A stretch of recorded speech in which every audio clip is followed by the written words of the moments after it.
હવે સુધી વ્લોગ્સ હિન્દીમાં જોયા હશે, પણ આજનો વ્લોગ ગુજરાતીમાં બનાવીશ. હર હર મહાદેવ. આજે છે મારા કમબેક સિરીઝનો ડે 18.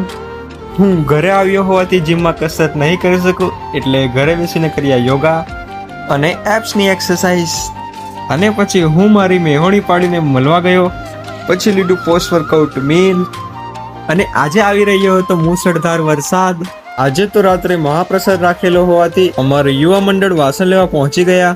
અને પછી વાસણ ધોઈને સૂકવા નાખી દીધા. બપોરે મંડપમાં ચા પીધી. પછી ચૂલા પર ખાવાનું બનાવવાની શરૂઆત કરી દીધી. અમારું યુવા મંડળ વટાણા છોલવા લાગી ગયા. પછી પૂરી તળવાની પણ ચાલુ કરી દીધી. પછી આરતીમાં પહોંચી ગયા. આજના મહાપ્રસાદમાં અનેક વાનગીઓ બનાવવામાં આવી હતી, એટલા માટે અમારા નવયુવક મંડળ વહેંચવા માટે આવી ગયા. કાલની રમતમાં વિજેતા થનારને ઇનામો આપવામાં આવ્યા. વરસાદ હોવા છતાં અમે અમારા મિત્રો સાથે ગરબા રમવા લાગી ગયા.